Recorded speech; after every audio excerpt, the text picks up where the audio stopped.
মধ্যবিত্ত একটা পরিবারের সাধারণ ইফতার আয়োজন, তার সাথে রাতের এবং সেহরির জন্য কি কি রান্নাবান্না করলাম সে সব কিছু আপনাদের সাথে আজকের ভিডিওতে শেয়ার করব। তাই একটা লাইক দিয়ে সম্পূর্ণ ভিডিওটি দেখতে থাকুন। আসসালামু আলাইকুম, সবাইকে ওয়েলকাম করছি আমার পেজের নতুন একটা ভিডিও দেখার জন্য। বেশ অনেক দিন পর আপনাদের সাথে ভিডিও নিয়ে হাজির হলাম। অনেক দিন ভিডিও না দেওয়াতে হয়তো আপনারা আমাকে ভুলেই গেছেন, তবে আমি কিন্তু ভুলিনি।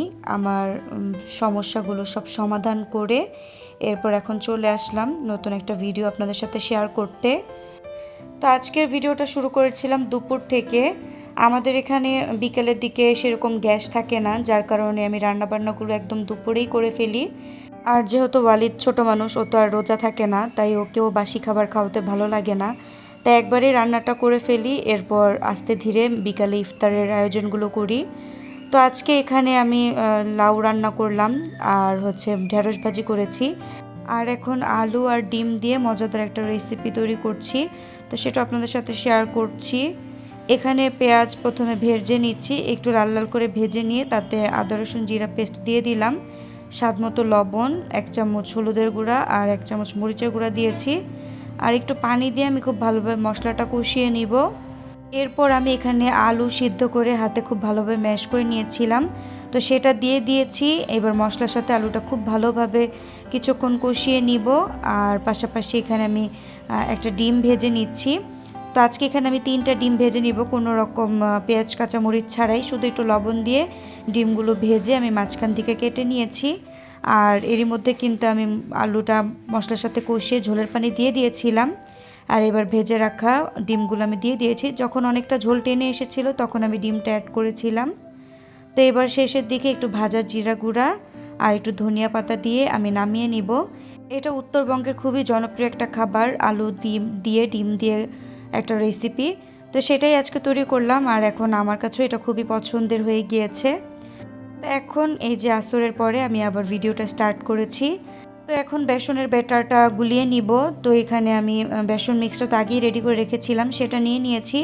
একটুখানি লবণ আর একটু সয়াবিন তেল দিয়ে দিলাম। এবার নর্মাল পানি দিয়ে আমি একটা পারফেক্ট ব্যাটার রেডি করে নিচ্ছি।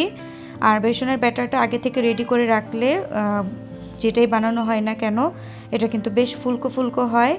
এই জন্য আমি সবসময় ব্যাটারটা আগে থেকেই রেডি করে রাখি। আর এখন প্রন টেম্পুরা বানাবো, এই জন্য টেম্পুরা মিক্সচারটা আগে রেডি করে নিচ্ছি। আমি এখানে 1 টেবিল চামচ ময়দা, 1 টেবিল চামচ কর্নফ্লাওয়ার, স্বাদ মতো লবণ আর হাফ চামচের মতো আমি লাল মরিচের গুঁড়া দিয়েছি। আর 1/4 চা চামচ আমি বেকিং পাউডার দিয়েছিলাম। এবার নর্মাল পানি দিয়ে খুব ভালোভাবে একটা স্মুথ ব্যাটার আমি রেডি করে নিয়েছি। তো ব্যাটারটা রেখে দিচ্ছি। আর এবার আমি এখানে চিংড়ি মাছগুলো একটু ম্যারিনেট করে নিব। এখানে একটু আদা রসুন পেস্ট দিয়েছি, একটু সয়া সস আর একটু ফিশ সস দিয়েছি, একদম হাফ চামচের মতো করে। এখানে খুব সামান্য লবণ আর একটু লাল মরিচের গুঁড়া দিয়ে খুব ভালোভাবে এটা ম্যারিনেট করে রেখে দিব কিছুক্ষণ। এরপর এখন ডুবো তেলে এগুলো আমি ভেজে নিচ্ছি। টেম্পুরার যে ব্যাটারটা রেডি করে রেখেছিলাম সেটার মধ্যে চিংড়ি মাছগুলো ডুবিয়ে আমি কিন্তু খুব ভালোভাবে ভেজে নিয়েছি। তো এরপর আমি এখানে বেগুনিগুলো ভেজে নিচ্ছি।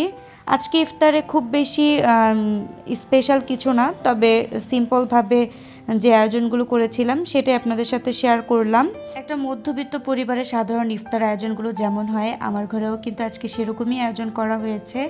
তবে ইফতার আয়োজনে যার ঘরে যেমনই আয়োজন থাকুক না কেন, এই আলুর চপ বেগুনি পেঁয়াজু ছাড়া কিন্তু ইফতারটা চলেই না। তো আমাদের ঘরেও কিন্তু একই অবস্থা, অল্প করে খেলেও সবাই খেতে পছন্দ করে। তো যাই হোক, এই ছিল আজকে ইফতার আয়োজন, সব কিছু আপনাদের সাথে শেয়ার করলাম। সম্পূর্ণ ভিডিওটা কেমন লাগলো অবশ্যই কমেন্টে জানাবেন। ভিডিওটি ভালো লাগলে অবশ্যই আমার পেজটিকে ফলো করে পাশে থাকবেন। আজ তবে এখানেই বিদায় নিচ্ছি, সবাই ভালো থাকবেন, আল্লাহ হাফিজ।